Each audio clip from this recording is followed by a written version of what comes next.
12ویں arts اور science کے عزیز طلباء، کل ہم نے 12ویں کے نئے نصاب کے مطابق اردو زبان و ادب کا 5واں سبق لفٹینی کی مشکلیں، جس کے مصنف کرنل محمد خان ہیں، ان کی خود نوشت، ان کی آپ بیتی پڑھے تھے کہ لیفٹیننٹ بننے کے لیے وہ کن مشکلات سے گزرے، اس کی عکاسی انہوں نے اپنے اس مضمون میں کیا ہے۔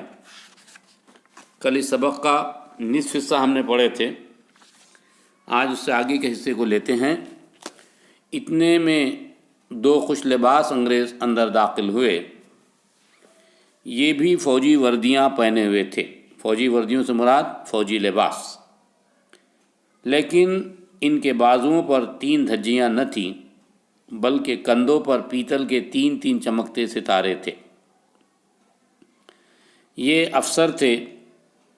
ان کی وضاقتہ بات چیت اور طور طریقوں میں شائستگی اور وقار تھا۔ شائستگی یعنی متانت، سنجیدگی، اور وقار کے معنی باوقار۔ انہیں دیکھا تو فخر سا محسوس ہوا کہ اصولاً ہم اور یہ افسر ایک ہی لڑی کے موتی ہیں۔ آج نہیں تو کل ہمارے کندھوں پر بھی وہی جگمگ کرتے ستارے ابھرنے والے تھے۔ عزیز طلبہ، فوجیوں کے کندھوں پر ان کی یونیفارم کے اندر جو ستارے اور مختلف تمغے لگائے جاتے ہیں، وہ مختلف دھاتوں کے ہوتے ہیں اور چمچم کرتے ہیں۔ تھوڑی دیر کے بعد ساتھ کے کمرے میں کھانے کے لیے گئے۔ انگریزی کھانے اور دیسی کھانے کے انداز میں تقریباً وہی فرق ہے جو انگریزی اور اردو بولنے میں ہے۔ یہاں مصنف نے انگریزی کھانے اور دیسی کھانوں کو زبان سے تشبیہ دی ہے۔ جیسا انگریزی اور اردو زبان کے بولنے میں جو فرق ہے، اسی طرح انگریزی اور دیسی کھانوں کے اندر بھی فرق ہیں۔ جس طرح ایک نو آموز کی زبان سے انگریزی الفاظ یا محاورے پھسل جاتے ہیں، نو آموز نیا سیکھنے والا، نیو لرنر، اسی طرح ہمارا انگریزی مٹر گوشت بھی ہمارے اناڑی چھری کانٹوں کی زد میں نہ آتا تھا۔ انگریز لوگ کھانا جو ہے کانٹے دار چمچے سے اور چھری سے کھاتے ہیں۔ ادھر ہاتھوں سے کھانا خلاف شان تھا، لیکن برضا و رغبت فاقہ کرنا بھی ممکن نہ تھا۔ لہٰذا جس طرح بولتے بولتے انگریزی جواب دے جائے تو اردو پر ہاتھ یا زبان صاف کر لی جاتی ہے، اسی طرح جہاں انگریزی چھری کانٹے سے کام نہ چلتا، ہم آنکھ بچا کر انگلیوں ہی سے بوٹی اچک لیتے۔ یہاں مزاح پیش کیا ہے مصنف نے کہ وہ انگریزوں کے ساتھ کھانا کھا رہے تھے، افسروں کے ساتھ کبھی کبھی انگلیوں کا بھی استعمال کر لیتے تھے، جبکہ اصول کے مطابق انگریزی کھانے کے اندر انہیں چھری اور کانٹوں کا استعمال کرنا تھا۔ گویا انگریزی کھانا اردو میں کھا لیتے۔ بعض حضرات البتہ ایسے بھی تھے جو لفٹینی کے احترام میں اوزاروں کی وساطت کے بغیر کوئی چیز حلق سے اتارتے ہی نہ تھے۔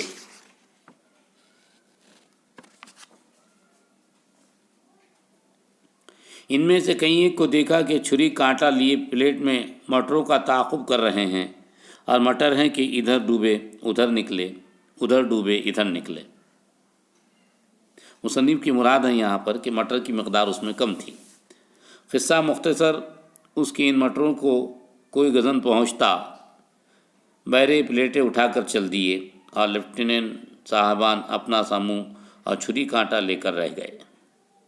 بعض اوقات یہ بھی معلوم نہ ہوتا تھا کہ بہرہ جو کچھ سامنے رکھ گیا ہے اس کے ساتھ سلوک کیا کرنا ہے۔ چنانچہ کافی آنکھ سے ان انگریزوں کو دیکھتے اور پیچھے ان اماموں کے چمچے اور کانٹے اٹھا کر رکوع سجود میں جاتے۔ مطلب یہ ہے مصنف کا کہ جیسا انگریز کرتے ویسی نقل ہم بھی کرتے تھے، کیونکہ یہ مصنف دیسی ہیں اور ان کے جو افسر آئے ہوئے ہیں وہ انگریز۔ کھانا ختم ہوا، ٹریٹری میں آئے اور کافی کا دور چلا، لیکن تھوڑی دیر بعد دونوں انگریز کپتان اٹھ کر کھڑے ہوئے۔ ایٹری ریسٹورانٹ کو کہتے ہیں۔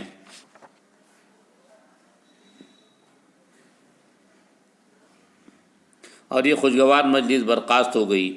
وہاں سے اٹھ کر بیرک میں واپس آئے تو ہی گورا سب کو مخاطب کر کے کہنے لگا، گورے سے مراد انگریز افسر، کل صبح 7:00 بجے پی ٹی کے میدان میں حاضر ہونا ہے۔ کل صبح 7 بجے پی ٹی کے میدان میں حاضر ہونا ہے۔ لباس، بنیان، نیکر اور ربر کے جوتے۔ اور اتنا کہہ کر اکڑتا ہوا چل دیا، گویا یہ گورا باز نہیں آ رہا تھا، وہی حرکتیں کرتا تھا جو لیفٹینی کے منافی تھی۔ کسی نے پوچھا، ارے یار، یہ 7:00 بجے کس بلا کا نام ہے؟ ایک صاحب بولے، بے معنی بات ہے، گورا انگریز غلط بولتا ہے۔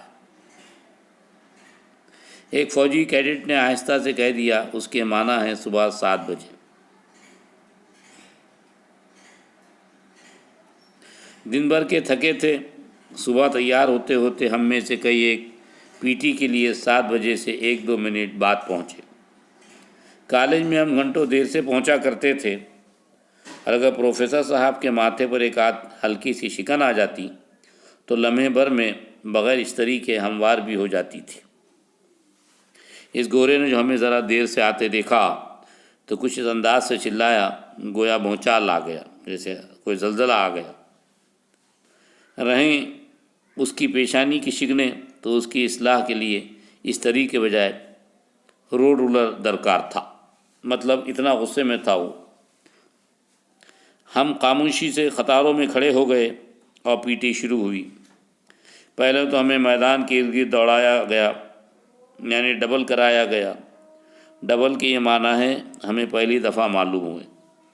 بعد ازاں چند ایسے زاویے پر جھکنے کا حکم ملا جو فطرت کے منشا کے سراسر خلاف تھے۔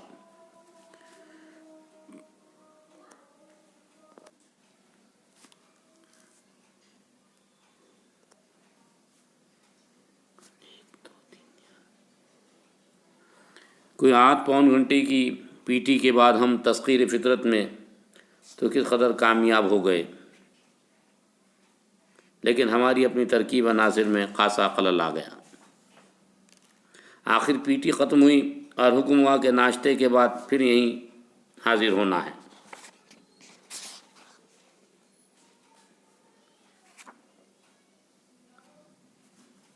اور وقت 9:30 بجے کا ملا۔ فوجی کیڈٹ سے معنی پوچھے تو معلوم ہوا کہ صبح کے 9:30 بجے مراد ہے۔ ساتھ ہی یہ بھی کھلا کہ یہ گورا کمپنی سارجنٹ میجر ہے، جس کی نافرمانی ایک کیڈٹ کی عاقبت کے لیے سخت مضر ثابت ہو سکتی ہے۔ ناشتے کے بعد جب میدان میں پہنچے تو سارجنٹ میجر کو غیر حاضر پایا۔ گھڑی دیکھی تو معلوم ہوا کہ وہ غیر حاضر نہیں، ہم ہی وقت سے پہلے پہنچ گئے ہیں۔ گویا فوجی ضبط کی پہلی خوراک ہی اس قدر سود اثر نکلی، یعنی اثر کرنے والی۔ صحیح وقت پر سارجنٹ میجر نمودار ہوا تو اپنی فتح پر ذرا مسکرایا، لیکن فوراً منجمد ہو گیا اور ہمیں حکم دیا کہ کوارٹر ماسٹر اسٹور میں جا کر اپنے اپنے سائز کے بوٹ لے آؤ۔ بوٹ یعنی جوتے۔ بوٹ دیکھے تو محسوس ہوا کہ پہننے کو وہ چیز دی جا رہی ہے جو گینڈوں کے پاؤں کے لیے زیادہ موزوں ہیں، اور جب پہن کر 2-4 قدم چلنے کی کوشش کی تو یوں لگا جیسے نانگاہ پر بت گھسیٹ رہے ہیں۔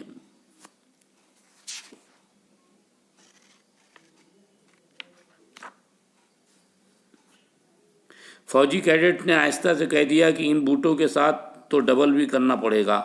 یہ سنا تو تمام سلسلہ قراقرام سر پر آ پڑا۔ مطلب بوٹ بہت وزنی تھے وہ اور موٹے تھے، اور اس میں ڈبل ورزش کرنا پڑے گی۔ ڈرل کے آغاز سے پہلے کپتان صاحب نے ٹرن آؤٹ یعنی یونیفارم وغیرہ کا معائنہ کیا اور معائنہ کیا گیا، گویا ہمیں خوردبین کے نیچے رکھ دیا۔